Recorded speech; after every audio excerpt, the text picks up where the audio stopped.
Welcome into the Cover 3. My name is Sterling Bennett. Alongside me is Dre from Dre Area Sports and Aaron from 49ers First Takes. And today we are going to break down the San Francisco 49ers Week 4 matchup against the Jacksonville Jaguars, get into some injury updates, and discuss the potential replacements on the trade market for Nick Bosa. But first, don't forget to like, share, and subscribe to all three of our YouTube channels if you kindly could. And guys, we have some breaking news off the rip because Brock Purdy is back this Sunday, starting for the San Francisco 49ers. The turf toe variant may still be lingering, but right now San Francisco has their franchise quarterback back in the fray and back under center. Dre, Aaron, how you guys doing? And what do you think? Brock Purdy's back for the San Francisco 49ers. I think it's great. I'm doing great, but I think it's great that Brock is back. I mean, when you look at what he can do with the offense, his familiarity with the offense, he's our quarterback number one, and so I'm glad he's going to be back out there. I do have a bit of caution about him coming back out there so soon because you have a Thursday night game following this game, and so it's kind of like maybe Mac Jones could have started this game, and then Brock could have started on Thursday night. That way he's not getting the back-to-back, a quick turnaround where he has to basically, he has, 4 days rest, and he has to go back out there again. It's a lot, and I don't know how bad the turf toe is. He could just be saying, I'm going to play, it's fine. But we don't know really how bad it is. Only he knows how bad it really is. But I mean, no, I'm excited to see Brock back. And besides, with the recent re-aggravation of the MCL injury to Mac Jones, I don't know if that's even a good option to have out there. And if he takes the wrong kind of hit, is he going to re-aggravate that injury all over again? So excited to see that Brock's coming back, and I can't wait till Sunday. It's probably the best news I've gotten all week. I have been grumpy and irritable about the Niners and their injuries, and I'm sick of it. You guys know I changed my profile picture to a 49er wheelchair. I'm just had enough. But Brock Purdy playing Sunday makes me very happy. I understand the cautiousness of the fan base about protecting Brock from himself and the chance of re-injury or, the thought of, we have a game on Thursday, all that stuff. I understand that. But I think the story of Mac Jones is really nice, but I like it in small doses. He is the backup for a reason.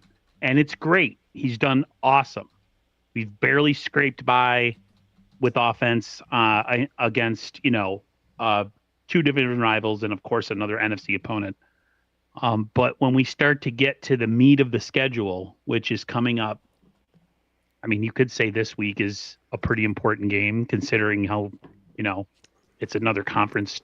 No, actually, it's not another conference game. It's just another chance to, take advantage of, the division and get another win, But the other thing, too, is going into that Rams game, to me, it just gives me a little bit more feeling of, I guess, leeway, depending on what happens on Thursday.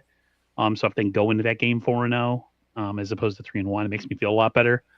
But yeah, I'm happy he's back. I am nervous. Because, turf toe is a pretty serious injury. It could be career ending, depending. And we all know what's going on with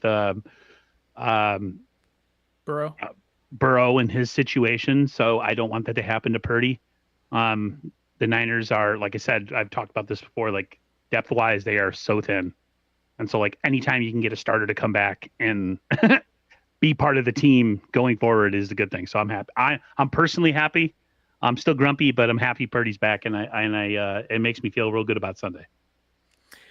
Do you think that Brock Purdy's return, I think we can all say we trust Brock Purdy over a player like Mac Jones, who has played fairly well in 2 games in Brock Purdy's absence, albeit against the Saints and the Cardinals, but he's made some big-time throws late in games. He's, scored you 3 touchdowns against the Saints on 3rd downs, and you won the game against the Cardinals on a pretty nice walk-off drive from Mac and Eddie Pinheiro. But where does your confidence level sit? Try to put a numerical value on it.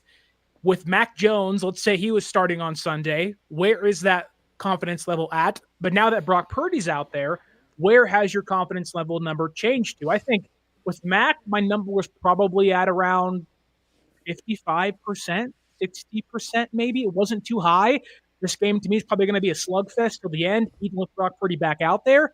But I think now my confidence level goes to maybe about a 70% that, hey, you now have a quarterback that is a playmaker back there that can do things for you that that Mac Jones can't. Mobility, a big missing factor in this offense with the quarterback with Mac Jones, who just can't move much. But Dre, what are you thinking? Where has your confidence level changed to from Mac to Brock Purdy against the Jaguars defense this Sunday? My confidence has gone way up. I mean, it was already up. He only says hi to Aaron. Thanks, throwback. I appreciate it. No, my confidence has always been high. The Niners were going to win this game. When you watch, the tape on Houston and the Jags last week, terrible quarterback play by both quarterbacks. Yeah. Yes, there were some passes. I would say there were some passes by Trevor Lawrence that were just darts. I was like, oh, nice. But overall, bad decision making. Bad play calling. They still have a lot of issues on offense, and that's what Brock helps to eliminate. And for the most part, Mac Jones did an excellent job at eliminating those problems as well. He had the one interception against the Cardinals, which he even said, I guess I kind of threw it right at him. He laughed it off. But it was true. He did. He threw it right at him. I was like, oh, my God. But overall, the quarterbacks have done a great job at limiting the damage by not turning the ball over. And granted, I think Mac had the strip sack against the Saints, but my confidence was always high against these Jaguars, and it gets even higher now because our quarterback number one is back. I think he's going to be more decisive. I think he's going to be just as, if not more, accurate than Mac Jones. And look, will the toe affect his mobility? Probably, but still, I think that Brock is such a more mobile quarterback. While a lot of those times where Mac is just sitting back there waiting for stuff to kind of open up, Brock will just take off and create on the fly or create with his feet. And so that's what I'm most looking forward to. So yeah, my confidence level is very high. To me, I don't see them losing this game at all. I see them. This is going to be a win. Niners improved to 4-0. Aaron? I would say it was always at a constant 50% with Mac. Just because, he is what he is, and he's solid, but there's a reason why, he's moved around a little bit. Some of us get caught up in these wins, and we start to, some of us who like to make, content that's based on drastic takes will be like, well, maybe, this is what Kyle always wanted, and who knows, he might become the quarterback of the future, and maybe this is the end for Brock Purdy. There's stupid people that say stuff like that. Never thought that was the case. I think he's more careful than Brock. You could say that. Like, when you watch him play, he's extremely cautious. He doesn't really do a lot that really makes you get nervous. As far as Brock will get a little gunslinger mentality, even though he doesn't really have the physicality to do it. Whereas with Mac, it's more or less he just doesn't have any mobility. So plays have to happen a certain way, and the protection has to be really good. Because when it is, he's pretty solid at finding making his reads and finding the ball, getting the ball to where it needs to be. But I just feel like the offense takes another step when you have Purdy, which to me, with Purdy, depending on the schedule and who you're playing, I'd say I'm about at a 75, close to 77%. The only thing that, keeps that number down, you guys already know what that is. It's just the constant lineup change and all that kind of stuff. But yeah, I'm pretty positive that they'll beat the Jaguars this Sunday. It's weird. I was so negative last week and didn't think they had a chance at beating the Cardinals just based on, being a division opponent and the factor, with it just seemed like we have issues with running quarterbacks, all that kind of stuff, but I was wrong. So hopefully I hope the opposite happens this week where I pick them to win and then they actually win. But yeah, I'm pretty confident they'll win. Okay. And he might have some options to throw the ball to too. So that makes me happy. I was going to say, Aaron, you brought up, Brock's gunslinger mentality, which has won San Francisco a lot of games and been a pretty big difference in the offense from previous quarterbacks that have played in it, whether it be Jimmy Garoppolo, Nick Mullins, Brian Hoyer, other guys that clearly aren't not on Brock Purdy's level. But we've also heard all week, Jacksonville's defense has actually played pretty well. Now they played teams like the Panthers and they played teams like the Texans who have no offensive line and aren't playing good football right now. They're on 3, but they have 9 total turnovers or takeaways this year on defense, including 7 interceptions. Is there any concern that, yes, Brock's mobility is great, but that could get him into trouble? But 2, Brock's gunslinger mentality to make a big play may also find San Francisco in a tight spot against a defense that through only 3 games against bad opponents has had a knack of playing really close games and getting takeaways, over 2 times a game, 3 times a game to begin the year. I think that could be a problem for Brock, who's coming back. He's not playing in rhythm right now. He has new guys out there, and I know he's practiced throughout the week, so we'll see how he looks on Sunday. But I do think there might be a little bit of rust for Brock on the initial first few drives, maybe a quarter or 2, which you're hoping is not damning for the team. But is that a concern for you, Dre? I mean, there's always a concern about some rust coming off, having missed the past 2 games. I still think he's going to come out and play, a high caliber. When you look at, let's say, the Seahawks, right? Right now, that defense is flying on all cylinders. Yeah. And giving teams an extremely hard time week in and week out. The best quarterback, or I should say, the quarterback that put up the best numbers against the Seahawks defense was Brock Purdy. Better than, obviously, Spencer Rattler, better than Kyler Murray, and better than Aaron Rodgers. Brock Purdy, with the limited number of weapons that he had, he was able to put up the best numbers so far. He threw for 277 yards and 2 touchdowns. Granted, he threw 2 picks, but he threw 2 touchdowns, and he helped drive the team down to win the game. Yeah. Or to take the lead, at least.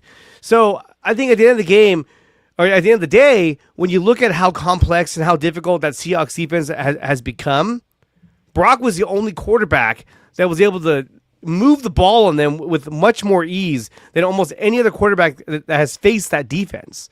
And that's the guy you're getting on Sunday. So that's what makes me extremely excited to see him take the field for San Francisco. Yeah, I'm not one of those people who thinks that one game will affect the next as far as like how people look against certain opponents, because every time you do that, it seems like the Niners or a team comes out, they'll be, they played this defense has done this, they've given up this, they've been, taking the ball away, blah, blah, blah, blah, or the opposite. And then the game happens and then they all of a sudden surprise you. So like, I don't really get caught up in essentially what the Jaguars have been doing, because I just think the Niners are a different animal when it comes to how their offense is compared to other teams. And like you said, Brock Purdy being back, he might have a full arsenal, or at least as close to a fuller arsenal of weapons that he had in week 1. I think Seattle's defense is really good, but I never get caught up in like the week to week thing, man, where like you look at how someone did against somebody, and then you think it's going to affect how your team might play that team. I don't look at it like that. I'm more of like I kind of approach the way I watch games. I never like get into this mindset though, if the so-and-so did well against this defense, the Niners will too, because things happen. It's different. Every opponent. Yeah. We're better on paper than all of our division opponents, right? But we play close all the time. It's never a blowout. Not like, maybe like in 2023 when we were just, a Super Bowl team and everything. So to me, the Jaguars are their own entity. Like as you mentioned, their defense has done a lot of good things, but they've done it against really bad quarterback play and not so good offenses. So am I concerned with Brock being rusty? Yes. Am I concerned that like he might be on the run a bit in this game just based on the offensive line play? Sure. But I mean, if the people who they say might play actually might play, I'm actually comfortable knowing that he might not have to play hero ball because he has options. So that's my take. We have a question by one of our favorites in the YouTube chat. Joseph Ehrenberg, who's always in here, stirring up some trouble, Joseph. But he does ask a question, I think, well, yes, maybe jaded towards favoring Mac Jones a bit or not loving Brock Purdy and eager to be watching a different quarterback play for the team, which ain't going to happen, at least this year or the next year or the next year. But I do think that a lot of this feels like 2020 again, when Jimmy Garoppolo had the ankle injury. He didn't want to come back. He said, hey, like, this hurts more than you think it does. The doctors were saying, he can play. And Kyle was like, if he can play, you're getting out there. He goes out there. He's terrible against Miami. They're getting the brakes blown off of them at home to the Brian Allen cornerback game where they look terrible. And then Jimmy gets hurt again. He gets benched, and the whole season's over, basically, which how far could San Francisco have gone? Who knows? But Joseph asks here, if Brock struggles hard, let's say he throws 2 picks early, it's really rusty, does he get benched? And I will speak hopefully for all of you when I say no.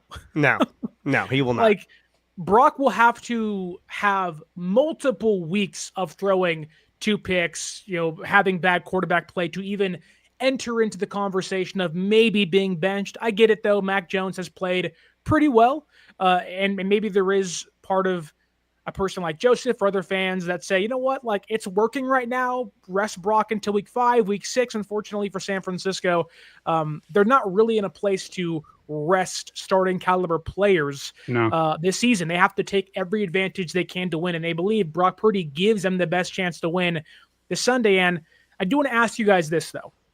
We don't know exactly how healthy Brock Purdy is. Now, he's going to start on Sunday, so the assumption is he's closer to 100% than not. But do you think Mac Jones's injury with the MCL and him maybe being questionable this Sunday and not being 100% played a part in Brock Purdy's return? Dre, what do you think? Yeah, I think so. I think if Mac was 100%, no one's really 100%, but if Mac didn't have the MCL injury, if he came out of there just on his 2 feet and didn't have a brace on and wins that game, I think that there's more of a sense of, hey, let's let Mac go one more week and then bring you back for Thursday's game against the Rams. And then even after Sunday's game, let's reassess how you feel. If your foot is still bothering you, your big toe, then maybe we let Mac play against the Rams. I don't know. But I think because of the injury to Mac Jones, it opened the door for, hey, well, how do you feel? And he's like, yo, I'm ready to go. Okay, let's do it. He's back. If you watch Harry Potter. I don't think that they really wanted to go with Adrian Martinez, just off the top of my head. Oh, no. Really bad move. You'd lose that game 100% of the time. Hey, okay. Speaking of which, real quick, Aaron, if in the Cardinals game when Mac went down with the MCL injury, I told my brother, I was like, dude, if they bring in Adrian Martinez, we're fucked. We would have lost that game if he came in. We would have. It would have been like Eagles-Niners when what's his face came in. Josh Johnson. And then immediately got hurt afterwards. To me, I think the injury has a good part to do with it. I think he's the healthier of the two, which with this franchise, the cloak and dagger, the misdirection speaking, I meant this, but I really meant to say this.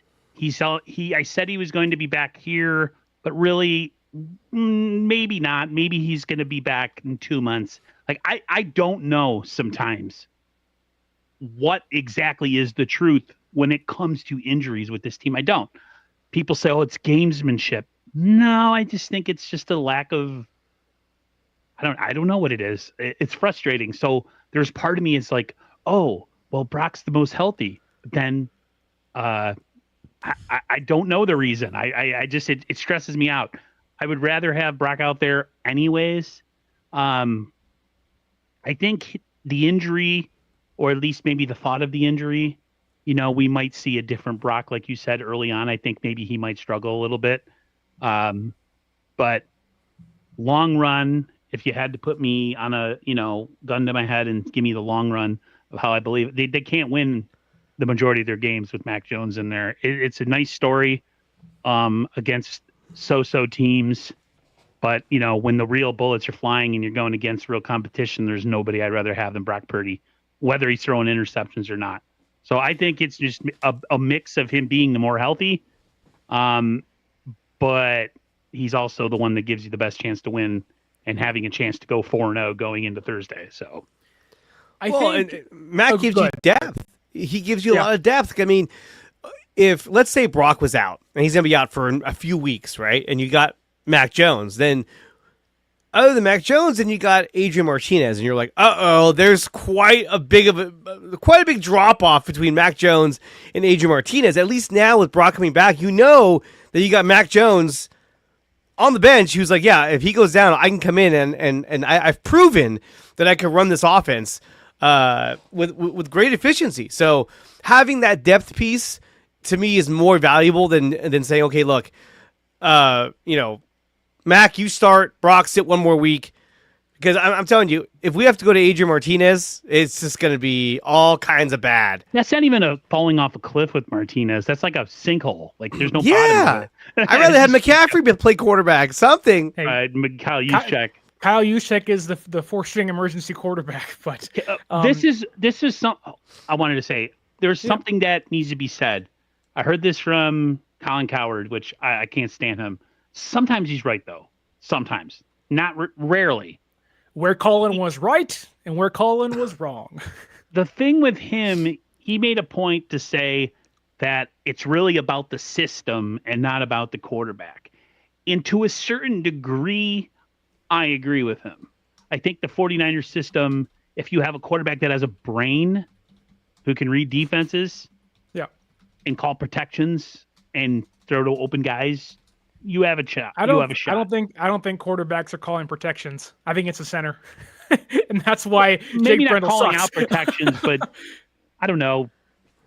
The center, you're right. The center is the one that does it. But point I'm trying to make is like you would audible. Like, no. Kyle says that they don't really. Kyle audible. doesn't want them doing that either. No, they don't do that. You're right. But no, I just think the fact like there's that out there that I think is affecting people's minds. Is that talk of it's really the system and not the quarterback, and you just can put whoever you want out there and they're going to do well. I don't believe that. I think Brock's the best option we've had since Kyle and John have took over. And yeah, does he freaking make you scratch your head and want to throw a cup across the living room and smash it on the wall when he's throwing picks that he shouldn't be throwing? Sure. That's part of who he is. And I'd rather have a quarterback who's willing to take risks and not always play it safe. I really hope that toe is good because God, I would hate to lose him on a long-term basis. And then people really get to see what the difference is between him and Mac. Like, I really think people right now are caught up in this thing where it's like, oh, Mac will do fine, and blah, blah, blah. And it's like, yeah, short-term, great. Long-term, not so much. So my worry is, I hope he's really close to being 100%, maybe 89 to 90%, and they don't re-injure him. I mean, we know that's a big thing with the Niners. They tend to get re-injured constantly, stepping out of bed. But that's my thought. I do think it wouldn't matter who plays quarterback for San Francisco on Sunday because Jacksonville is going to blitz the hell out of them no matter what. This season, the Jaguars are blitzing quarterbacks at a 33% clip, and that reached a near 40% clip against Joe Burrow, who got hurt against them, so hopefully that doesn't happen for San Francisco, but they are going to come after the quarterback nonstop. They have 18 pressures by their non-defensive line players, so safeties, nickelbacks, cornerbacks, linebackers. That is tied for second in football, and their two edge rushers are the only two edge rushers this year to have over 50% of their entire team's defensive pressures. So that does kind of hint towards Jacksonville's interior defensive line not being as good, albeit Eric Armstead's still out there making some plays. He has 2 sacks this year, but a lot of the pressure is manufactured with Jacksonville. So Brock's toe injury will be tested very, very early and very, very often. So having a somewhat mobile Brock Purdy is probably better than having a non-mobile Mac Jones, but nonetheless, San Francisco's quarterbacks are going to be tested with their mobility early in San Francisco's offensive line, who has in some way found themselves being on PFF's top 8 list of quarterbacks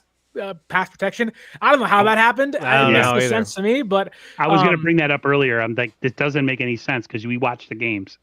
Yeah, which I mean, it has been better since the Seahawks game. I would say they're better in pass protection than they are in the running game. Yes. I mean, the running game, it's like 1,000%. it's getting blown up in the backfield. You're like, oh my god, guys, like what's going on? It's like 30 inches, and we can't even move. They get a loss of 4. Like, oh, what happened?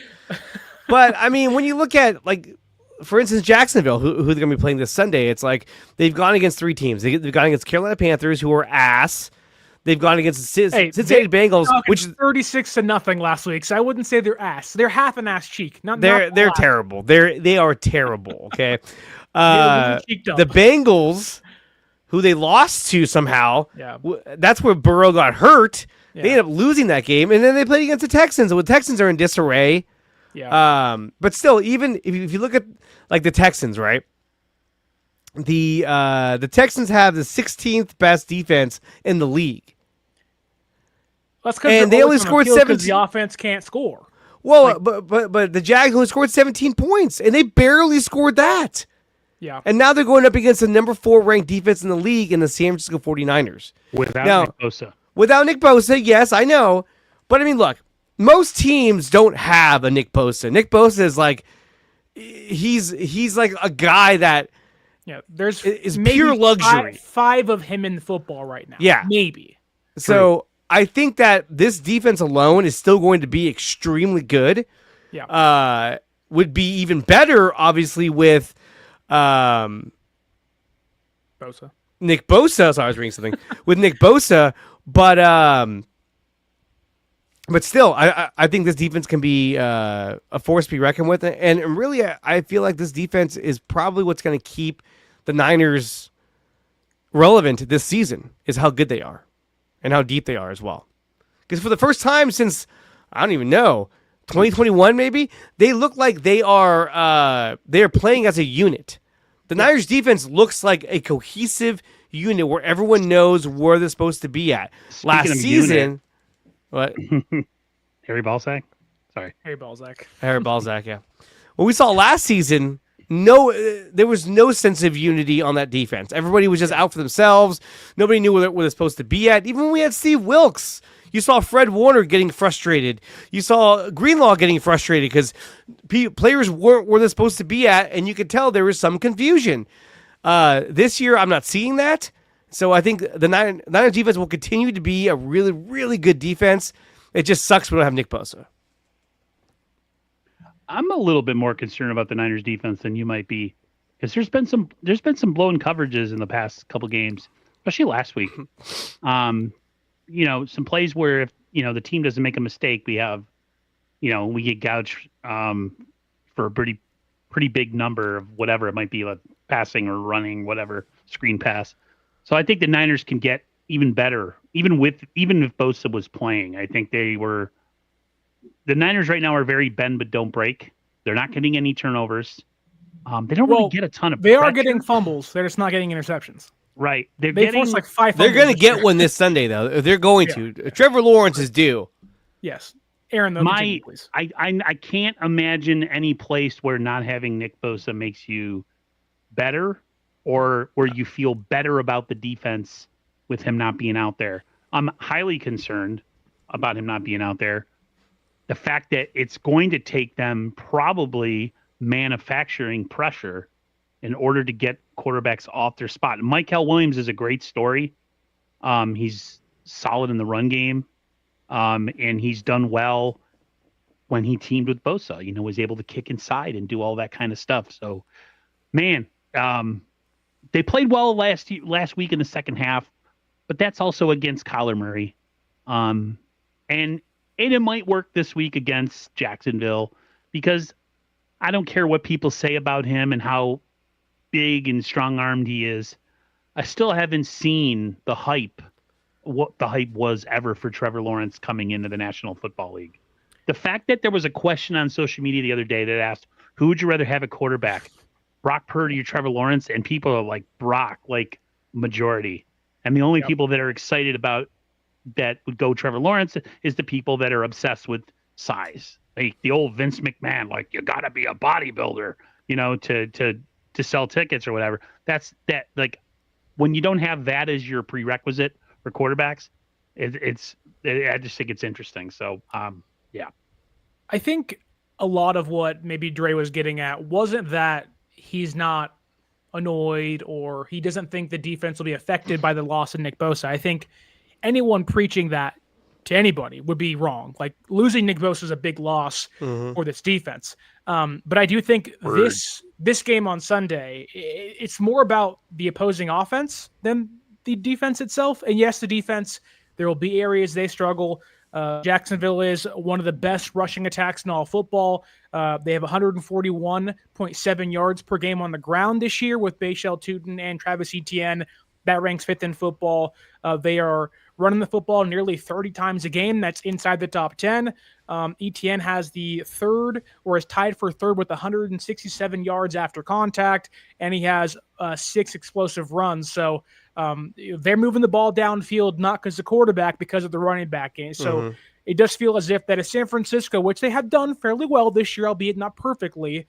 If they can limit the rushing attack of Jacksonville and make Trevor Lawrence have to beat them, I do think the need for Nick Bosa, although it's still going to be there and it's still high, you may not feel it as much this Sunday against Jacksonville.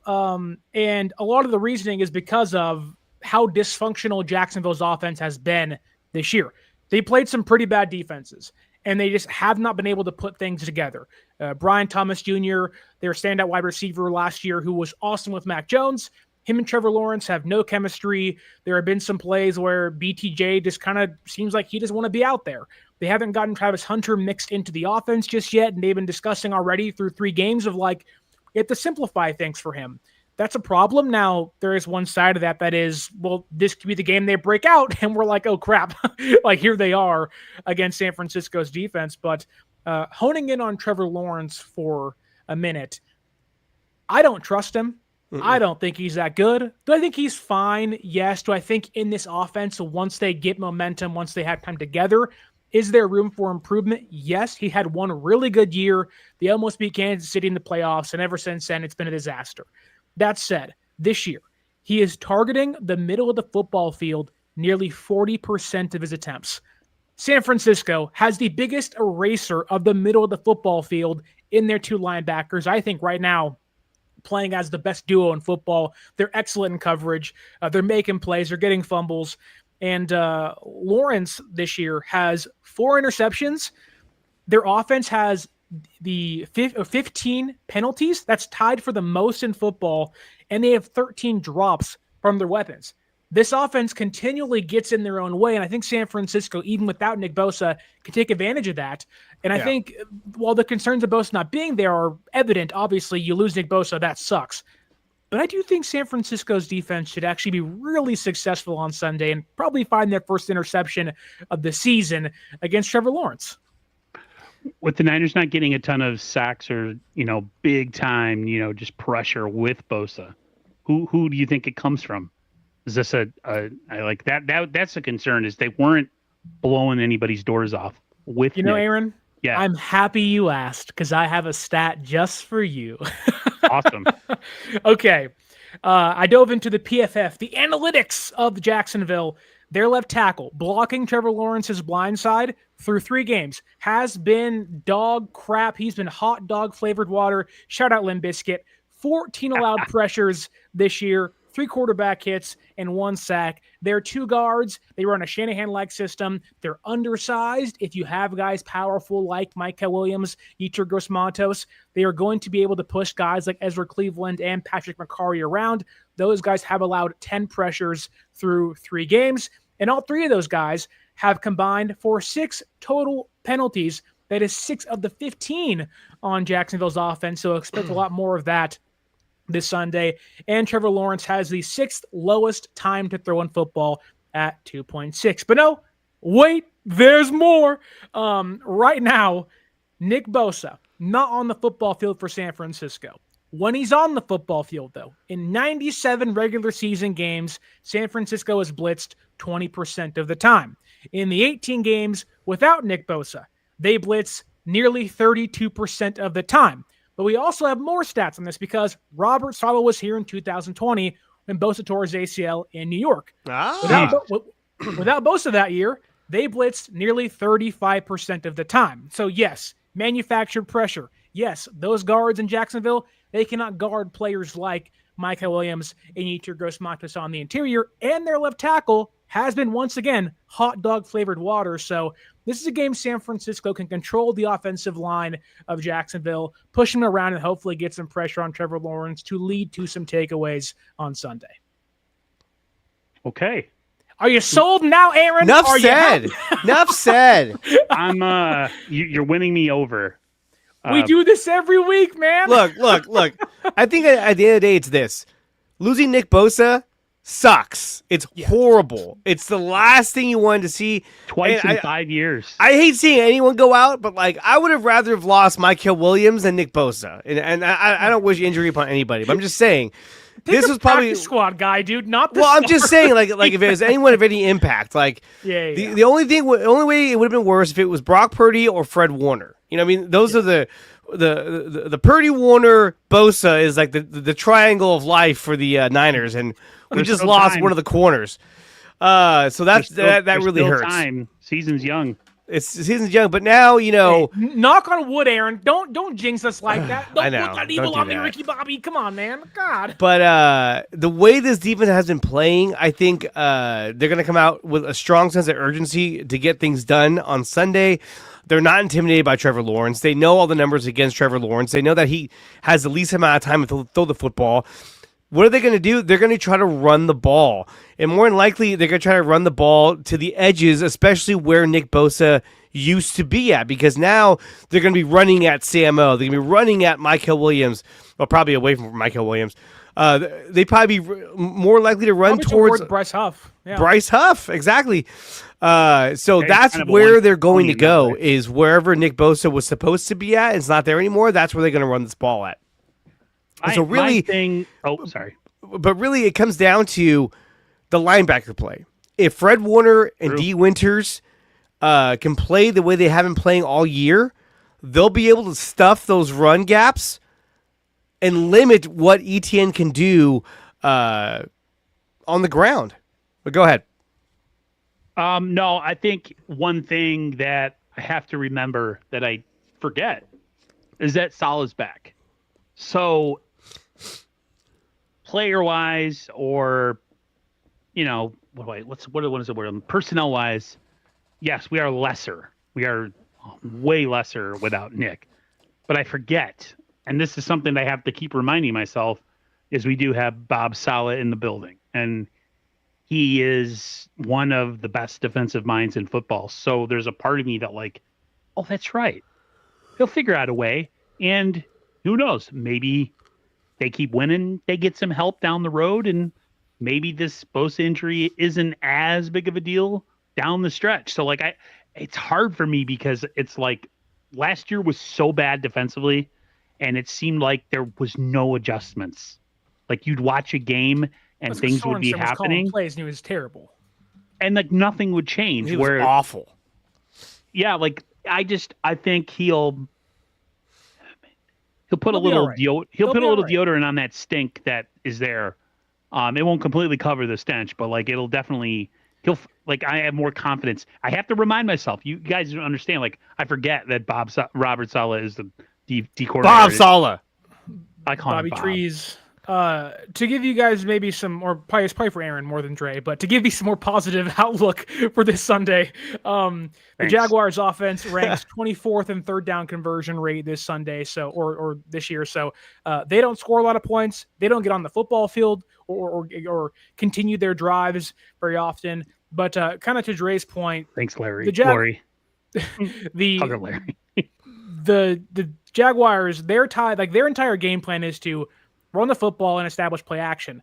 20% of Trevor Lawrence's dropbacks this year are out of play action. That's tied for second in football. So stack the box, make them beat you downfield. Yeah. Right now, they are 0 for 9 on deep shots. And Trevor Lawrence this season, if I can find my stats really quickly, he right now this year is, funny enough, tied with Brock Purdy, who's played one game, and then Aaron Rodgers for the 8th highest turnover-worthy play percentage in football, and he's tied for the 4th most turnover-worthy plays this year. He is going to put the ball in harm's way. He's throwing over one interception per game this season, and if San Francisco can stack the box and play adequate run defense, they are going to have themselves right where they want Jacksonville on the weekend. So I'm hopeful and optimistic San Francisco wins. I do think they can win, but we've been talking about Nick Bosa a lot. And I think this is a good point to transition into what does San Francisco do to replace Nick Bosa? Obviously, this weekend, there's nobody else coming in to save them, right? There's no one else walking in that door that is Nick Bosa. And to acquire a piece like that, you are going to have to give up a pretty hefty price if you want to find somebody like Trey Hendrickson or somebody along those lines. So maybe give me one or two players you think San Francisco, or you'd want San Francisco to target to replace Nick Bosa, and maybe why you wouldn't want them to look at players like Hendrickson or somebody else. Who, me? Both. Both you guys. Aaron, go ahead first. I feel like the Thibodeau one makes the most sense based on age and based on affordability. Whereas the Hendrickson one, he is a legit defensive and pass rusher. Like, he's going to get you sacks. But how much are you willing to give up for a rental? Right. And I know they have some money. They take out insurance. That's so weird to me. Like, the players you have in your team are injury prone, so you take out. the Bengals did that with Shamar Stewart too. Right. I know that's not the reason, but it's just, to me, it's just like, it's ridiculous, right? So they have an insurance policy. They're going to save about $7 million. I saw Dre's reaction. He's like, "Who gives a like?" Yeah, I was like, I don't give a fuck. Like, why are we talking about that? They're going to save $7 million on the cap. Like, that's great. Nick Bosa's out for the fucking year. You say that, but if it helps him bring back Jawan Jennings for the next 3, you're not going to complain. Jawan. Thibodeau seems like the best option. Hey, dude, if they could somehow swing Hendrickson and do that, I'm not going to be pissed. Yeah. I just think it's going to take a couple things. 1, more games to be played. 2, a team has to be out of it or think that they're not going to be competitive this year. So say the Bengals struggle in the next 3 weeks and they lose all 3 of their games with their backup quarterback. Maybe John Lynch is like, "Hey, what's going on? What would it take to bring him here?" If you had to ask me who I'd want just based on production, I would say Hendrickson. Sure. Hendricks. Why do I keep saying his name like that for? But Thibodeau's kind of like that interesting one. Like, he's more moldable. He's like a young piece of clay. You could actually, I mean, if I'm the Niners, if I bring in someone like that, I would try to find a way to keep him long term. You know what I mean? He's under contract for 2 years, so this year and next year. Who? Yeah. Thibodeau. Oh, okay. Thibodeau. Those are the two. I know a lot of people were like, "Oh, Kerry Hyder," or one of these, like, low level. If you're going to make a move for who the hell is saying Kerry Hyder in 2025? Yeah, I don't know. Yeah, right. People Arden people Key want to makes be more like, sense. Yeah. Oh, well, maybe it was Arden Key, not Kerry Hyder. My whole thing is, if you're going to make a move to bring in an edge guy, and you're competitive and you think you have a shot, or at least the Niners think, depending on how injuries play out in the next couple weeks. So yeah, I would make a move. I do think that maybe getting somebody, let's say it's Hendrickson, that could depend on the growth of Michael and how he looks in year 1, where if Michael looks awesome and is shutting dudes down and is getting you sacks or pressures each game, maybe they don't feel like they have to go and get Hendrickson. Maybe they go for a depth piece to go kind of round out the room than compared to kind of making it the cherry on top of the cake, So do you guys think that Michael's growth could greatly impact where San Francisco goes via the trade market? Yeah, no, yeah, I agree. I definitely think it can. I mean, when you look at a guy like Trey Hendrickson, the guy's really good. I mean, last year he had 17.5 sacks. He had 17 sacks in 2 seasons in a row. Yeah. Nick Bosa hasn't even done that. But what are some of the downsides of Trey Hendrickson? 1, he's 32 years old. So you get him in here. How long do you expect him to play at this level when he's already 32? Sure. And then how big of a contract does he want? So then you say, okay, maybe he's just the rental then. Okay, fine. But if you're the Bengals, you're like, hey, look, if I trade him, I'm going to get a third-round pick compensation, right? If you give me a third-round pick, I think Sterling touched on this already, that pick is going to be probably a low or a later pick than the one I'm going to get in the compensation round. So now you got to give me something better than that because I don't want a lesser pick than what I'm going to get if he leaves it in free agency anyway. So then you're like, okay, well, how about a second-round pick, a first-round pick? No, to me, you don't give a first-round pick. Oh, I would not give a second-round pick either. If I can convince them to say, hey, I'll give you a third-round pick and, 2 fifth-round picks or something like that, then maybe you can do that. But the only way that's going to happen is if San Francisco beats Jacksonville, beats the Rams, and beats the Buccaneers. If the Niners lose 2 out of 3 games coming up, they're not making that move. And because this is not a team where you go, hey, we just lost 2 out of 3. We got to make a move because we need reinforcements. No, this is a roster where you say, we just lost 2 out of 3 games to the more competitive teams on our schedule. We don't need to bring in the reinforcements. We need to develop the guys we have here and prepare ourselves for 2026. So I don't think that they go out and get somebody unless they go out and start winning games. The trade deadline is November 2nd, which is right about where the Giants game is at. It's the same day of the Giants game. So by that point, you would have already played the Jaguars, the Rams, the Buccaneers, the Falcons, and the Texans. Yep. And there's a good chance that you probably win 3 out of those 5 games.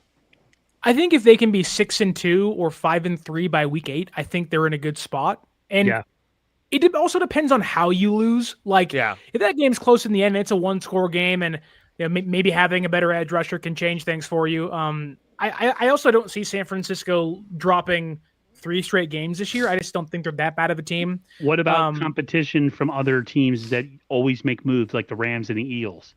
And you're like, God, I got to get ahead of these, make a move for a Hendrickson, especially if you hear them sniffing around. Wouldn't you want it? Because that just makes them that much better. I mean, the toughest stretch in the schedule is after Jacksonville. You have the Rams, the Buccaneers, the Falcons, or whatever. Then you get the Texans. But Rams, Buccaneers, that's crazy as it sounds. Those are the 2 toughest teams on the schedule right now. So they can go 2-2 in the next 4, right? But what if they win all those games? If they win all those games, then I think that they get happy feet and they go, woo, let's do it. Make some calls. Make some calls. We got something here. But maybe they don't. Maybe they see that they have enough on their roster to not make a move. It's possible. They'd have to dominate. They'd have to dominate for them to say, okay, we don't need any more help. If they're squeaking by and they're not having issues with pass rush and they really need some quarterback pressure, it's weird. You almost want them to kind of not suck, because you almost kind of want them to struggle a little bit so they have that incentive. Because if they're doing it with smoke and mirrors and they're finding out ways to do stuff with what we have on the roster, why would you trade away anything for anybody? So it's, I don't know. But I think if they come out and let's say, however they win, and they beat Jacksonville on Sunday, and maybe they lose against the Rams short week, but they play them tough till the end. It's 24-20, 21, and like, we had a shot, but we just couldn't get a stop at the end. And they go out there and they beat the Buccaneers on the road, and they beat Atlanta at home, and they're sitting there, 6-1, or they're 7 or whatever they are. They have a winning record and are well above 500 at the trade deadline. I think that actually works in their favor to go buy a piece compared to, we struggled somewhat. We were in games, but didn't win the game. And we think that we actually need a piece to kind of set us over the top. I think winning games actually puts San Francisco in a better spot to say, hey, Jed, hey, Parag, I know we cut a lot of guys in the offseason and cut some contract, but we're 6-2. We're 7-1. Maybe we're a tough fought 5-3.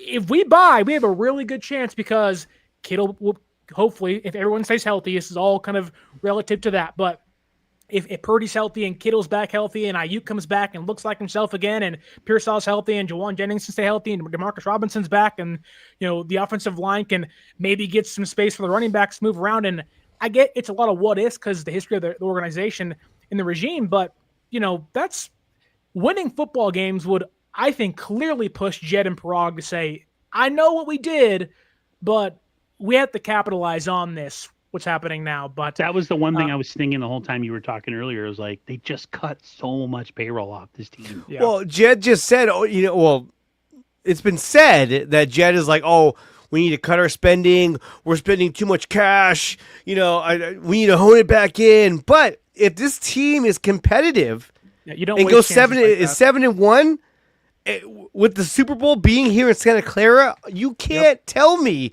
they're going to be like, oh, maybe we should make a move. Because imagine this, right? They're 7-1, and we're like, dude, this is great, right? And then they go out and acquire. I'm just spitballing. They go out and acquire Trey Hendrickson. You know what I mean? Then everybody's like, whoa, this is it. Like, now we have our Nick Bosa guy back. Yeah. To me, Hendrickson kind of reminds me of like a Justin Smith, just like a big bruising dude.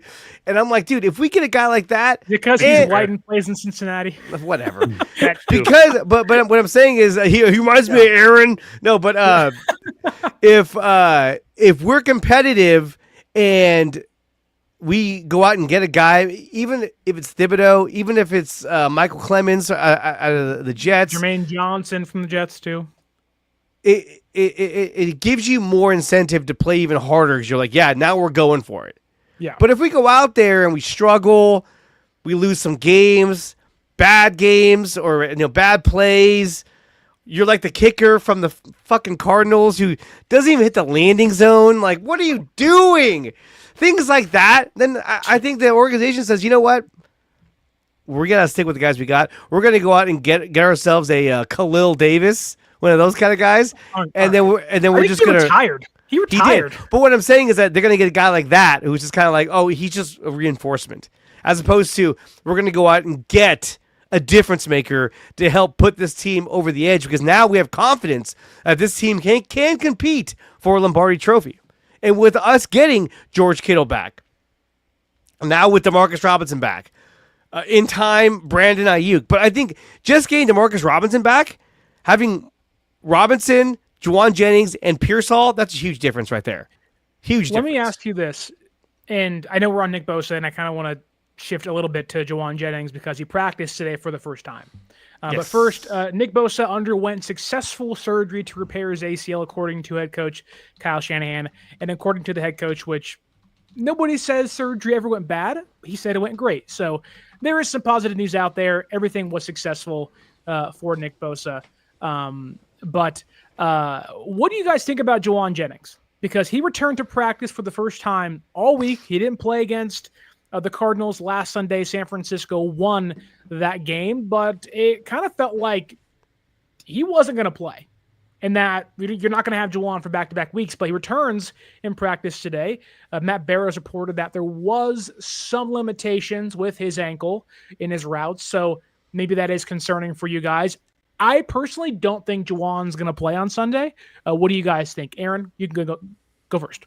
Just based on Barrows, that sentence right there was like, there's no way. There's no way. Well, because then you re-injure yourself, now you're out longer.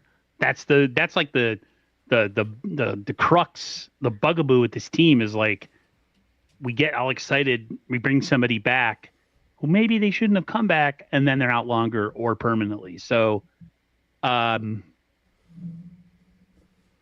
does he feel after Sunday going towards the Rams game?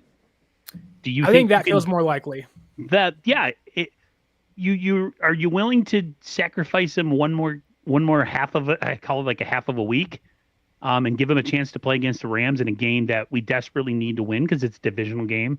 Well, it's not desperately win, but you beat the Rams on Thursday, you're 3-0 in the division. And that's huge, especially for a team like us who's so young and has such, we're a little light in the ass, so to speak. So, no, you know me, I'm always talking about injuries. They can stay healthy. Pearsall and DeMarcus Robinson and little McCaffrey out in the pass pattern. I think that's enough to beat the Jaguars. Is it? I mean, say what you want about what Mac Jones did, but man, he was doing it with next to nothing. Like he had one dude. We had Juwan against the Saints. Huh? Yeah, but against the Cardinals, he didn't have Juwan. Cardinals, different story, but yes. It was Pearsall, Sky Moore, Valdez Scantling. So look, I think getting Brock back in, getting Brock back, having Demarcus Robinson, having Juwan Jennings back, which, yes, I think he will play this Sunday because that's why he didn't play last week. I think he was close to playing, but I think they said, you know what, you're going to have to fight through a lot of pain. Let's just not do this. And I think they felt confident that they could beat the Cardinals.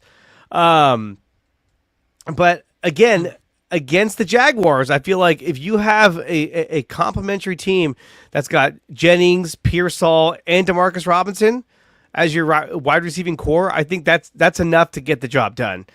We've seen what Jake Tonjes can bring, a little bit of catches here and there. If Kittle comes back against the Rams, that's going to be game changer right there. That adds a huge element. Kittle can't come back until week 6 against Tampa Bay.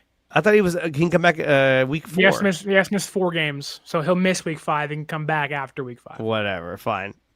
Then forget it. Then we'll lose against the Rams, I guess. No, I'm just saying.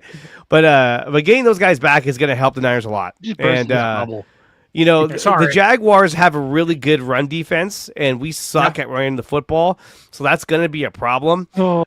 Ever since they got into this rut of not being able to run the football, which has been basically the whole year, I would say minus the Seahawks game in the second half when they were able to run the ball a little bit better, you're seeing less and less of Brian Robinson. You're seeing all of Christian McCaffrey, and you're seeing the O-line just getting blown up. Play after play after play. McCaffrey's playing more out of necessity because they need someone to catch passes. Yeah. I mean, McCaffrey was their entire offense. Him and Pearsall last week was their entire offense. That was it. Man, I'll tell you, if they could get the run game going, it changes so many things. Yeah. It's been so bad. I haven't remembered it being this bad.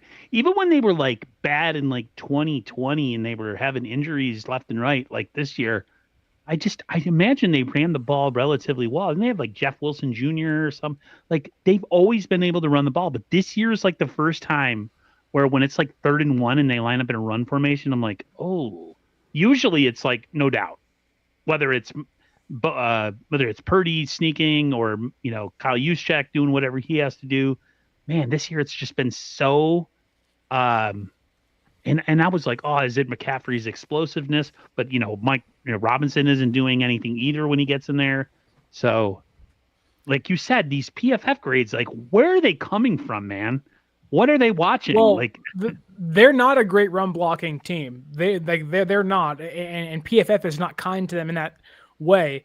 It's only in pass protection that PFF has them ranked high, and run blocking they're not ranked anywhere near the top 10 from what I saw a couple days ago. But go ahead.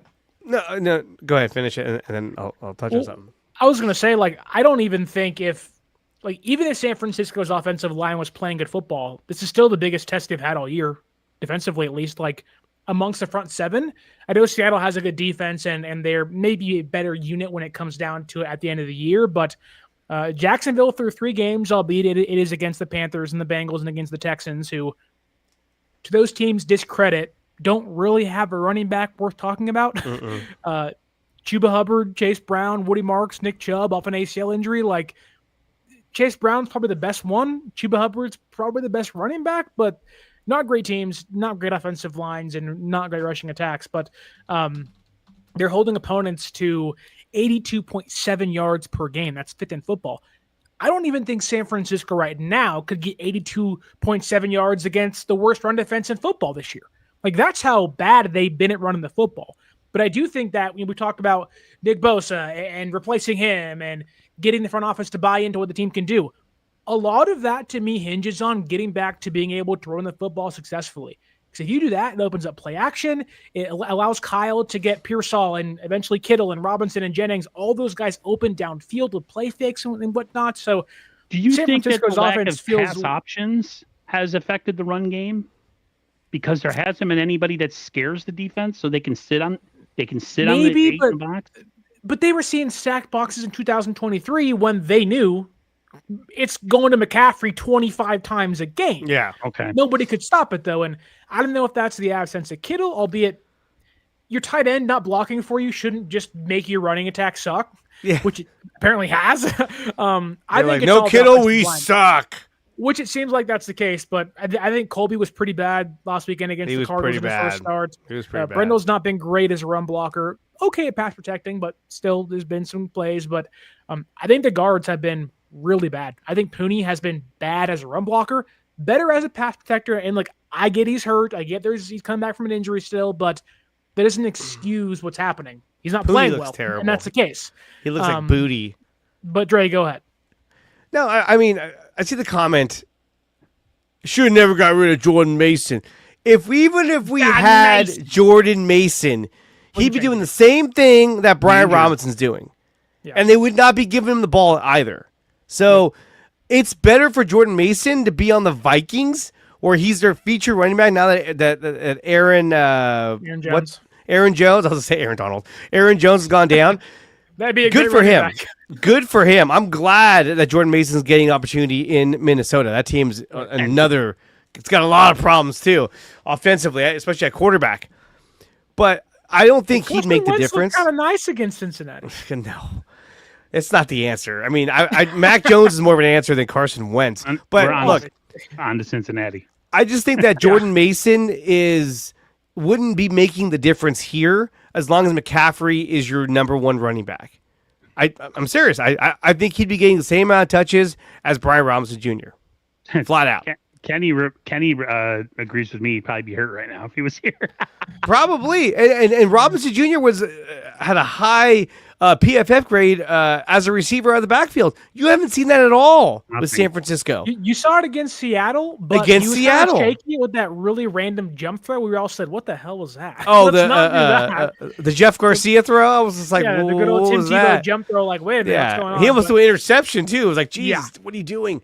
We did see Robinson bust one for 19 yards last Sunday against the Cardinals, and McCaffrey one for 13. So I do wonder that, and there does seem to be a little bit of dissension amongst the ranks in the fan base, which isn't uncommon for a lot of reasons. But against Jacksonville, there seems to be a divide of, I want to respect what they've done so far through 3 games. The defense is playing good football. You have to respect that. They could be a good defensive team this year. Some guys are playing good. Jordan Lewis is excellent as a slot cornerback for them. Excellent. He's been awesome this year. But also the other side is, you've played the Bengals with the backup quarterback and lost. You played the Panthers, who outside of the game against the Falcons have been not great. And then you play the Texans, who have no offensive line at all. Like, is there some belief that the Jaguars, might be a little bit of a fake coming into week 4? Yeah, but you can say it for San Francisco. Okay. They'll be like, well, they played against the Saints. The Saints suck. Cardinals are, overrated. But I do agree. I think the numbers are a bit skewed for the Jaguars. I mean, they have the number 5 scoring defense in the league, which means that they've only allowed an average of 17 points a game. The Niners have number 2 at 16.3. So how big of a difference are we going to see in these two defenses? I mean, there's other categories in which the Niners are better at. And when it comes to rushing defense, the Jaguars are the 4th best rushing defense in the league, only allowing about an average of 82.7 yards a game, while San Francisco is 15th, allowing 103.7. Yeah. So that, to me, is a real red flag, because if Travis Etienne? Travis Etienne, yeah. Trevor's the brother. He plays in Carolina. Yeah. If Etienne is able to have a big game and continue to do what he's doing on the ground, it's going to make things really difficult for San Francisco. Now, the Niners have been really good against the run. I was surprised to see that they were ranked 15th, giving up 103 yards. But I feel like they've been really good against the run, especially up the middle, where we saw that was a huge issue for San Francisco last season, is they could not stop the run directly up the middle. Even with Jordan Elliott there, they were just blowing right by everybody. But this year has been very, very different. So I still think that they're going to do a good job at containing Etienne for the most part. Not to jump in on you, Aaron, but I think we can't forget Bayshal Tootin back there. He's been awesome. What did you call for Jacksonville? He's their kind of power back, and no CJ West on Sunday, which I don't know again how much that affects San Francisco with the broken thumb, but he said he was going to play. Well, it was. They said he was going to try to play. He can't tough it up with a club. He'll probably play Thursday against the Rams. Yeah, that's what I think they're going to do. Come on, dude, wrap it up and play. What is that all His about? thumb is broken. That's what she said. So what? What do you mean, So so what? what? That would hurt, man. I don't You know how want many to get Brock players Purdy. play with a club on their hand? These guys are freaking soft. got We no also grip. don't- He's we like- also don't know how serious the thumb injury was. It needed surgery to repair. Okay. It wasn't whatever. like just bandage it up and go on. Like Get ready to see a heavy dose of Robert Beal, Samo. Wow. I was surprised Everybody crawl over again. Travis Gibson didn't get called up and said they went with Robert Beal, the Well, physical it's because- specimen. it's because Beal Jr. can play special teams and take Samuel Kwanu snaps, so they can give Samuel a breather on special teams. Yeah. In the absence of Bosa, but I don't want to just and Aaron jumping at me, please say what you need to say, but I don't want to kind of just erase Bashal Tutin's impact on this game. Jesus. Running in between the tackles. He's a big guy. He's a bigger body guy. And Jacksonville wants to wait, kind of run that clock down, play, keep away, and let their defense win games for them. But Aaron, go ahead. I was just going to reply to Kenny, who was reading my mind in the comments. He said Ronnie Lott cut his finger off. These guys can't wear a cast. Yeah, I don't get it. It's been so. He's not I don't playing expect every player defensive to cut tackle, his finger off. He's playing safety. You don't need your hands to play safety, basically. the Yeah. ball. Ronnie Lott, you're just laying dudes out, man. You have Yeah, to have back your hands then- to play defensive tackle. Some Funny, of those the- hits it's back fun- then were brutal. What's funny is the game was more physical back in the day, right? Oh, Sure. We didn't have half the technology or the medical advancements, and yet guys play. These guys now, they look amazing. They all have really low body fat, but these guys are softer than cottonelle tissue with the amount of injuries that these people have all well, the time. it's a different kind of game too. Now they're smaller, they're faster because they can't hit the way they used to. That's why you don't see a lot of the bigger safeties out there anymore. In the Super Bowl, the Seahawks, they threw that pass to, I forgot the damn guy's name, but like they dove for it and he was on the ground. It was like bobbling around and he caught it. What was it? I hated that guy too. Was it Jermaine Kerr? Yes, Jermaine Kearse. And like if you had gone back just a few more years, the safety would have just annihilated him on the ground. Yeah. Blah! And that is like no catch. But then if he did that, they had thrown a penalty, like defenseless receiver. Oh. Yeah. So it's a different game altogether. Which I like what they're doing with guys like Jair Brown, how they're using him more like a linebacker almost. I think that's really cool. And I'm sure the other linebackers are like, "Fuck, why can't I get in the game?" It was like, damn it. I know. I beat out Nick Morton, and I got to sit behind Jair Brown. But it gives Jair Brown a role, especially when Malik Mustafa comes back, which I think he's due to come back week 6. Do you think that's Jair Brown's spot, though? I think that's Jason Pinnock's spot when it's all said Well, and done. I'm just saying, I don't think it's Jair Brown's if spot. Mustafa comes back and Jair Brown wasn't playing this new hybrid role, Yeah. like where would he go? And then the other question is, do they put Mustafa in that role? Like, hey, Pinnock's playing pretty good. Let's put you in this spot and see how you do. Then Jair I Brown's have like, a feeling. oh, great. I don't know if it's an actual concrete thing that Mustafa gets his job back if the safeties keep playing well. Mustafa's really good. I don't I think think Pinnock's he's- playing great football. I think he's playing fine. I don't He's think he's playing playing. I don't think he's playing good enough football to not play Mustafa when he comes back. Okay, that's But, just but a also, thought. I don't I even had. think Siegel's playing that great football. I think Siegel's been fine. I don't hate it. I Like- think Siegel's done a good job though. For being a rookie and the way he plays against the run, he's been really good out of the Against getting the run, into the you're right. backfield. It's coverage. Coverage is the problem. Coverage. And it has been. And look, that's probably a great transition because Aaron brought it up earlier. There has been a couple drives per game against the Saints and against the Cardinals and against the Seahawks where Bernardo Green has had a really bad time. Whether it's penalties against the Cardinals in the end zone of DPI, whether it's getting burnt against Chris Olave in the first drive against the Saints and getting lucky, not giving up a touchdown, he may not play this Sunday with a neck injury. If Green doesn't play, my assumption is we see Darrell Luter Jr. or Darrell Luter Jr. outside, which inherently I'm like, oh crap. Like for as bad as Jacksonville's been throwing the ball downfield, they're 0 for 9 this year. If there was an opportunity for Brian Thomas Jr. to get started, that would be the opportunity for him. But is there a concern with Green being maybe out, and even if he's healthy, that maybe Jacksonville can target San Francisco deep downfield, and maybe that's a difference maker in this game on Sunday? But they already have been. They've been targeting Renardo Green left and right. They don't even throw at Demo Lenore. They're just like, okay, there he is. Green, go that way. And Green hurt his neck probably because he's always like, in coverage, like, where is it? Where is it? I just think, look, if he has a bad neck, I don't think he goes. I think Darrell Luter goes. They did not hang on to Trey Brown because they went with Darrell Luter, and I think he's in Los Angeles now, right, with the Rams? Yeah, Not crazy.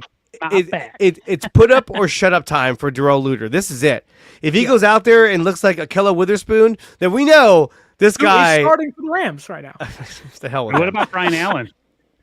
All right, get out. But why wouldn't they start Chase Lucas? They'd rather have him as he's more of a slot guy, though. I don't know if he can play outside. I don't know if he can. I know he can, but like, is that how you want him making his Niner starting debut on the outside? True. Getting burned by Brown? Like, I feel ruin his confidence. I feel like when it comes to Chase Lucas, I feel like he's going to become a cut casualty. That all of a sudden they'll be like, Niners wave Chase Lucas. Oh, what? Because they had to make room for Malik Mustafa. Dudes. But you know what I mean? Because like you rarely see him out there. Yeah. You see him on the sidelines. You see him like hyping everybody up. Yeah, but like you don't see him a lot on the field. Yeah. They tend to go a lot of different directions and not his direction in terms of like getting him on the field. And I'm afraid that they're going to cut him one of these weeks. Like, hey, Niners wave Chase Lucas to make room for Ben Barch. Some stupid move. You're like, wait, what? Did he hurt his neck last week, or is this just one of those random injuries that always seems to pop up? It was reported on Tuesday, so my assumption is it got hurt on Sunday. It lingered through Monday. Then he came back and he was like, "Hey, this is bothering me." That's now. See, I can understand that because if you can't turn your head and you're a cornerback, you're beat, literally. Yeah. They had on a pass top rush of that, consistently. They could have better coverage downfield. That's Which the one that thing may come into effect with Bosa being out. Yes. Yeah.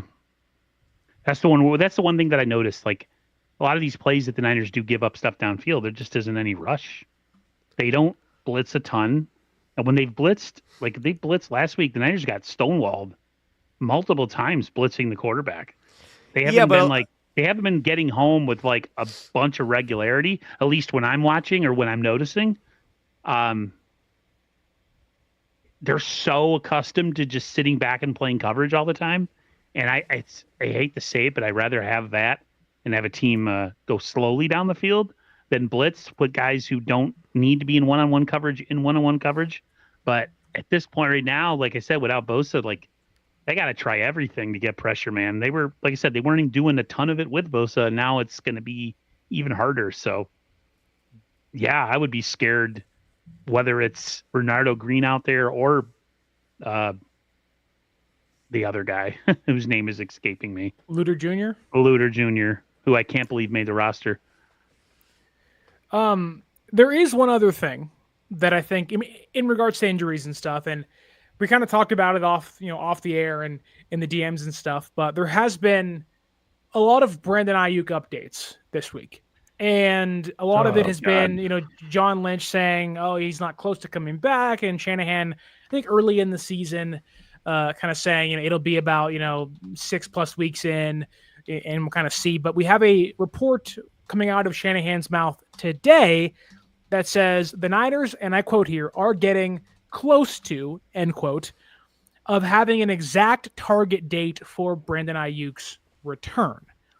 Aaron, you've been a little more, how do I word this? Outspoken, I guess, towards the lack of consistency of a timeline for Ayuk's return. I'll let you take this to begin it, and Dre and I will jump in afterwards. But what do you make of we are now getting close to having an exact date for Ayuk's return? It's just, there's just a lack of I don't know. Is solidarity the word? Is there a lack? This isn't just the Brandon Ayuk injury. This has happened in the past, and I know you guys know what I'm talking about. Where we would get updates on guys, and they would say positive things, and then suddenly that player's not coming back this season, and they're going on IR, and we're like, wait, they just gave an update that said he could be close, or they're going to make a decision. I'm not super positive on the Brandon Ayuk situation. I look at it like this. If they make way with those receivers that Dre was talking about earlier with Demarcus Robinson, uh, Pearsall Jennings. Pearsall and Jennings. Is there an onus to bring back Brandon Ayuk this season if they're doing well? Like, there's this thing in my head that's like, there's part of me that is like, yeah, they're going to bring him back. I mean, they need him for the stretch run. He'd be a great addition. It'd be like adding a free agent in November, right? Right. But then there's a part of me that sees how dysfunctional and completely organizationally like off they are when it comes to injuries. This has been going on for years. You have one person say week 6 to 10 is kind of our target date. And then the GM goes on the radio and says, oh, he's nowhere close to coming back because he's got to hit certain checkpoints, check marks and stuff. And then they release a thing today that says we're going to have a target date soon. Like, it's just like, fucking fine, be like on the same page with it. I don't get it. And it's been like this for years with other players. To me, it's just organizationally, people can say, oh, football's physical, football's this, it's a violent sport. And they compare injuries to other teams. And it's like, yeah, that's like a one-off year. This is all the time. I just think fundamentally when it comes to injuries in this team, there has to be at some point like a come to Jesus moment where we're like, we got to reset and do something with this because this is ridiculous, dude. You saw the injury report that they had and Dre said, maybe it's because we notice it because it's our team, maybe, but I don't know, man. I get frustrated. I just get frustrated. It's annoying. It's hard to get emotionally invested when it's a constant situation. It's just, gosh, I'm trying to keep my mouth clean because I don't want to curse, but I'm done. Fuck it. There you go. Dre, go ahead. I think Ayuk comes back November 9th at home against the Rams. I think that's when he's going to come back. I don't think he's going to come back, obviously this week, next week, the Buccaneers game, the Falcons game, Texans. No, none of that. I think they go on the road against the Giants, and then they come home against the Rams, and that's when Brandon Ayuk comes back. And, yay. But also, too, they got to figure out what they're going to do with their roster. I mean, when he comes back, who's going to be healthy, who's not going to be healthy? If all the receivers are healthy, then it's like, okay, now we got to make a move. Who's out? Likely MVS is going to get the cut because Sky Moore is your kick returner. So if you get rid of him, what do you go with? Jacob Cowing? I don't think Jacob Cowing is going to come back at all this season. I don't think Jacob Cowing ends up staying on this roster. I think he's cut at some point.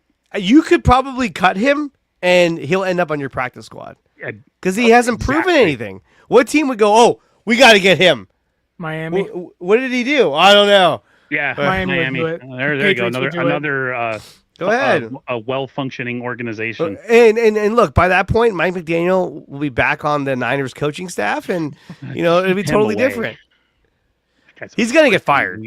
He's gonna get fired. That guy, despite all of his downfalls, he knows how to call the running game. The offensive line just sucks in Miami, which isn't odd to say because San Francisco's offensive line sucks too. But I think Ayuk does return Week 10 against the Rams. It's after that New York Giants road trip. Make sure he's not on turf. Give him the extra week to come back. Debut at home. Primetime football. I think that's a Monday night game if I'm correct. I could be wrong. But you give him the extra day. You keep him at home for the road trip. Don't even have him take the road trip. Just work himself back.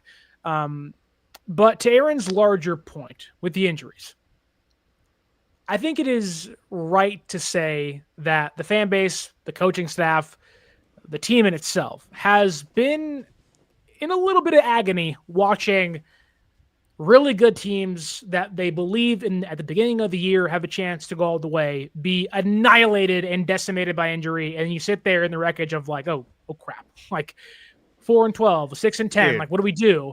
And sometimes you can't do anything. Sometimes freak injuries happen. We also had the game in 2020 when Bosa and Thomas and Mostert and Garoppolo all got hurt. And we all said, what the hell just happened? Like, that was some bad juju. Like, Dude. what demonic curse is on this organization right now?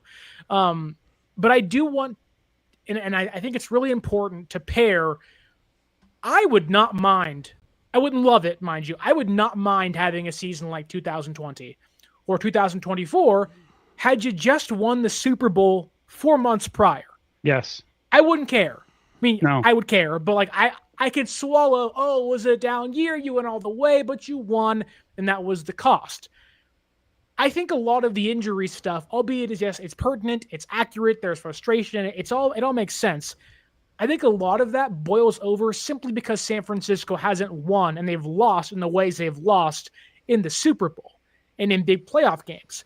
Brock Purdy's torn UCL, Jaquiski Tartt's dropped interception against the Rams. Like, I think those losses amplify the injuries because we know this team has, like every other team does, a ticking clock to their window. And they've had 2 chances to win it, and they should have won it twice, and they missed the opportunity. Every year you're hurt, that clock and the hourglass, the sand gets smaller and smaller at the top and it dwindles down. So I do think that the injury stuff, it sucks. I'd rather have Bosa back. I would love to have Bosa back and take my ACL. I work from home. I don't need it. Take I don't my need it right ACL. now. Don't take my firstborn. But it's like, Yeah, don't take Aaron's. But I do think in regards to IU, kind of reverting back to that, I think it comes back, and I do want to leave this kind of in the back of your minds. The NFL changed the rule book a couple of years ago that allows you to return 2 players from injured reserve in the playoffs. Let's say San Francisco's playing well or somebody else goes down, hopefully not, but let's say it's bound to happen at some point, whoever it is, and they have to make a different trade or acquire somebody else. Maybe they push Ayuk's re-debut off, his return off, and it's in a wild card game. It's week 18. Late in the season to get him ready for a playoff game because they need help elsewhere. I just think that they do have the ability to kind of toy with the return of him. It doesn't have to be week 10. It doesn't have to be week 6. It can be week 18 on the road in Arizona wearing those ugly jerseys they have now. Like, that could be the case for Brandon Ayuk, but I do think he comes back. Aaron, Dre, you guys can go. Whoever has words to say, hop in there. About Brandon Ayuk? Anything. Anything you want. It can be about Aaron's knee for all I care. Anything. Aaron's knee. Aaron's rehabbing with Nick Bosa tomorrow. He'll be able to get the inside scoop on how they're feeling. No, I think that Ayuk definitely comes back week 10. I think that's a good spot for him to come back. The bye week isn't until week 14. I mean, that's super late in the year for a bye week. That's like catch your breath and then here we go again. Because having it a little bit earlier would have been nice, especially after like the Buccaneers game. That would have been a good time for a bye week, but still, I think the Niners are going to find a lot of success tomorrow. I think at first it's going to be a close game. Niners won't be able to run the ball like they haven't been able to run the ball really all season. But I think that Brock is going to help open things up. Brock's going to be able to be more mobile in the pocket. And I think that the Niners are going to win this game. I think the Niners are going to move to 4-0, getting ready for the Rams Thursday night. Aaron? Yeah, I believe they'll win on Sunday too. I have a ton of concerns in different places, just like you guys, running game, coverage, how they're going to make up for the lack of Bosa, all those things. But you only play who's on your schedule, and you got to beat the bad teams or the so-so teams. And then you got to split against the good teams. That's usually how it works, right? And man, I hate Thursday night games. Like, I personally disdain them because the Niners, if there's one team that could use a break and have, them not playing and getting some rest, it would be the Niners. My whole thing with Ayuk, this is something that I've been thinking. What if the Niners have a bad second stretch? Or they have a stretch where they lose games and they end up falling out of playoff contention. Do you bring him back? That's the other thing. Does he still come back? Would you waste it on a season if all of a sudden they go on like a 6-game? I'm not trying to say, I know people are going to be like, I hate your guts, but I'm just saying I'm negative. So let me be negative. Like, say they go on a It losing. would amplify it. I think it would amplify the need to have him return because you want to see him, one, come back and prove he can stay healthy for a variety of reasons, whether it is to trade him, to prove his kind of re-up his trade value in the offseason, which it doesn't seem like that's going to happen anymore, but you never know. But also I think it's important for him to prove to himself after tearing every ligament in his knee that I can do this again. And I'd rather not restart a year and have him go into training camp being like, I'm healthy, than have a setback. And it's like, oh, crap. So I think Ayuk almost has to return this year, whether it is late in the year, week 18, or, week 12 or 10, whatever. I think no matter what San Francisco does, you're going to see Brandon Ayuk this year at some point. I think a late bye week, by the way, is actually a good thing. I would agree. Because if they think they're on their way to the playoffs, so they might have a chance to be a wild card this year, and they get some late season rest while everybody else is beat up. Yeah. And all of a sudden they're like energized and they get like a little bit of like a push where all of a sudden like other teams are like really beat up and the Niners are feeling a little fresher. Again, it's all dictated by if we could. I tweeted this, if they can stabilize, like no more serious injuries to big names, like stabilize. Like if a depth guy goes out, that's one thing, but like if they could stabilize, my hope in what they can accomplish this year goes way up. It's just the uncertainty from week to week. You look at the injury report and like, 6 other guys just got added after one game. Unbelievable. It happens constantly. It's like every time we get a person back to drop, it's like, if that can stop happening, I don't know, for a couple weeks in a row, then all of a sudden, like the negativity that's coming out of me starts to dwindle, So it's all about the injuries, man. I think the 49ers' biggest opponent in 2025 isn't anybody on their schedule. It's their health. We talked about this in the preseason. They're light in the roster. They don't have a ton of depth. They had to get rid of a lot of big name players to save money. And we said, if they can stay healthy, we said it how many times, and it's still the case. They got to find a way to stabilize. And if they can, everything's on the table. One thing they must stabilize and limit is how much the Jacksonville Jaguars are stealing their signs potentially this Sunday. What did you guys make of this from Robert Saleh? And we'll play it quickly here. We don't have to play the entire thing, but what did you make of this from Robert Saleh yesterday in his press conference? It's kind of got the NFL media kind of up in arms, and it's got the Jaguars offensive coordinator and their head coach, Liam Cohen, responding, kind of being like, I don't know what he's talking about. I'm not going to get into it, but what does Robert Saleh say here that in your minds may fire some things off and say maybe some illegal or some wrongdoings happening? I don't think anything wrong is happening, but let's hear what Saleh says and we can go on from there. Jacksonville, this is a very young, but it's a very talented group,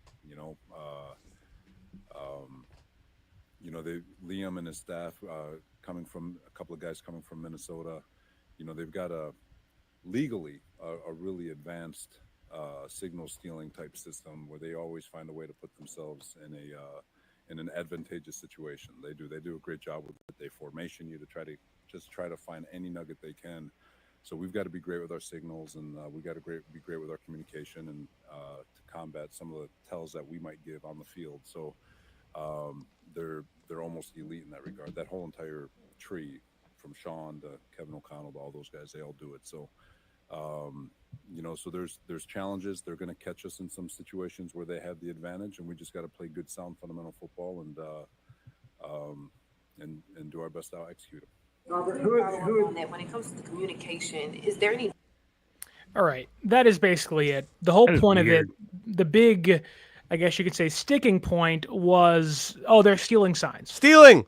And I like how Saleh was like, they're doing this legally. He was like, legally doing this.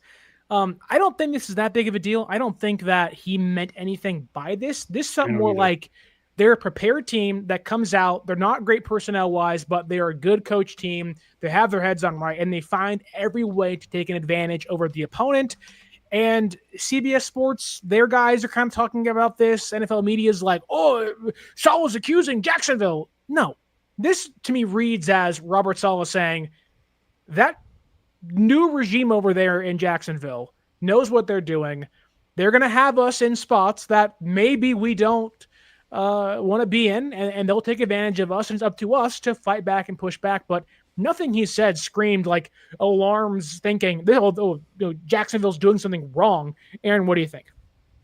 Yeah, I don't think it's anything he literally said legally when he said it. It could be a bit of gamesmanship too. There's always gamesmanship. They do it with injury reports, not giving truthful injury reports, and I'm sure it's something he made his guys aware of. That be careful. Saying it wasn't the smartest thing because I think it causes a lot of unnecessarily distraction, especially with the media and down in Jacksonville. And I don't know, maybe does Jacksonville take it as a slight? Like, oh, they're. Do you think that was on purpose though, to like, oh, they're stealing signs illegally, like make them have to address it? Of like, what's Robert doing here? Maybe Like, wait a minute. I kind of feel like he just kind of said it, and then afterwards was like, "Oh, that sounded kind of weird." Oh shit! Actually, You know what else sounds weird, Dre? What? This. Duval. That is one creepy cat. That was his response to Robert Saleh. He was like, Duval.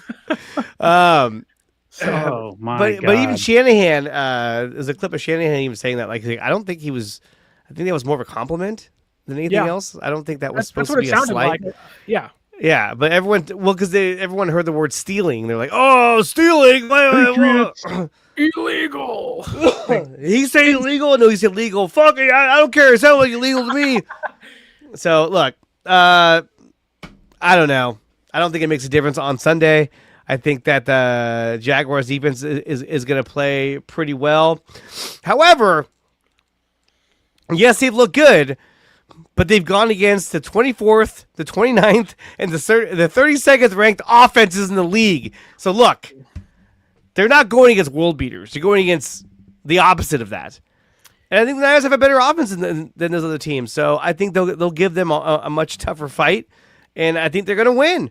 Do you think there is some sort of bitterness towards Robert Saleh, knowing that he was basically the Jaguars head coach, and then Liam Cohen was like, "I'm leaving Tampa Bay, never mind," and then it's like kind of ghosting Tampa Bay? I have to feel like there is part of this where it's like, I do want to slight them somewhat because Kyle has always had some ill will against the Commanders. Yeah, he's made it known that there's some bitterness in him and his dad. So to say that there's a shot was being thrown, like an underhanded shot towards a team that almost hired you as a coach. Yeah, dude, it's sports. I guess, but I mean, for me, I'm glad he didn't go there. Is so cringe. Oh my god. What? Duval. Dude, I'm glad that Robert Saleh did not go there. If he went there, that would have sucked because then we would have ended up with God knows who as our defensive coordinator. Nick Sorensen. No. We would have brought back Steve Wilkes. Hey, don't forget, there were reports that they were going to keep Nick Sorensen on the staff as remember that? special teams coordinator, and then they were like, never mind, fired. That was weird. What was he going to do? Like, hey, Rob. Hey. Why is he still here? Hey. Your people were like, he might be. They're like, he might be our new special teams coach. Like, no. Let's just cut ties, get him out of here. He's somewhere now. I forgot where he's at. He's in Dallas. Sounds about right. Let's wrap things up. Let's discuss our predictions for Sunday. Okay. Give me a score. And maybe give me one standout player. Aaron, I'll start with you. What is your score prediction for Sunday? Niners in Jacksonville. Who wins? What's the score? And give me one standout player from Sunday's performance. I think the score will be 28-17 Niners. Niners high score. Niners are going to score some touchdowns. And my standout player of the game, I think, is going to be Ricky Pearsall. He's going to get a couple tutties. Yeah, I think he gets a couple tutties in this game. He's my guy. He's that man is on the cusp of becoming really good. I don't know who radio guy from it might have been 95.7 The Game as he thinks he's a better player than Brandon Ayuk already. And that was Matt Steinmetz. Happy birthday, Steiny. Yeah. Bad take, but happy birthday. Bad. That's my prediction. Dre? I think the Niners win this game. I think they win this game probably somewhere around 24-17. I think that the Niners defense is going to cause a lot of problems for the Jacksonville Jaguars offense, who relies heavily on the run. The Niners have been really good at stopping the run. So I think that it's going to force the ball more into Trevor Lawrence's hands, and he will throw at least one interception and turn the ball over once, if not twice, because he fumbles a lot too. But I see the Niners winning 24-17. And for a standout player of the game, D. Winters, because he continues to be a menace on the field, and I think he does it again. So that's my take right there. Okay. So both you have San Francisco winning, albeit Aaron has them winning by 11 points. I think Dre has them winning by, what was it? A touchdown. 7 points. So a large margin, albeit a one-score game for Dre. I have this game being much closer. I think it's 19-23. San Francisco wins by 4 points. I think it's a nail-biter, fight to the finish. Either the offense has to make a big drive late, or the defense somehow is fighting for their life, again, like they have been almost every single Sunday. Maybe I'm foolish into buying into what Jacksonville's doing this year, but I believe in their defense. The offense has some questions, but San Francisco's defense does have some holes, mainly if Bernardo Green can't play. And I do think that my standout performer of the game will be, like he has been every single game this year, All-Pro Fred Warner. Whenever you need a big play, whether it's a big third down PBU against the Cardinals last Sunday, or it's a big forced fumble against the Saints in week number 2, Fred is always around the football at the right time. And so I think Fred Warner gets San Francisco not only an interception, I think he gets them a pick 6 this Sunday. Helps the offense. They get a defensive score and do what Jacksonville's been doing against their first 3 opponents. So Aaron has San Francisco winning, Dre has San Francisco winning, and I have San Francisco winning. Ironically enough, this is a Niner podcast, so that kind of makes some sense. So being a little bit homerish here, but San Francisco is the better team, and hopefully they can pull things out on Sunday. Dre, Aaron, we'll start with Dre, though. Tell everybody where they can find your stuff, your podcast, and your social media. Let everyone know where they can follow you as well. You can find me on YouTube at Dre Area Sports. You can also find me on Instagram, Facebook, and X, all at Dre Area Sports. Aaron? Same 49ers First Takes on YouTube, Instagram, TikTok, and X. And I stream 2 days a week. I stream on Fridays with the guys here, and then hopefully on Monday with the Empire State of Mind podcast, we do kind of a follow-up review. It's more of just a discussion. There's no real breaking down of any real reaction. Yeah, a lot of fists flying. Yeah, mostly a lot of begrudging steel chairs. Yeah, steel chair right across the bow. My God, he killed him. Like JR. Damn it! Damn it! Y'all, you son of a bitch. You can find me at 49ers_access. That is my X and my Twitter. 49ers.access is the Instagram. And you can find me on YouTube and wherever you get your podcasts at 49ers Access. Below is Aaron from 49ers First Takes. To my side here, left or right, I don't know what area that is. That is Dre Area Sports and myself. Yes. My name is Sterling Bennett.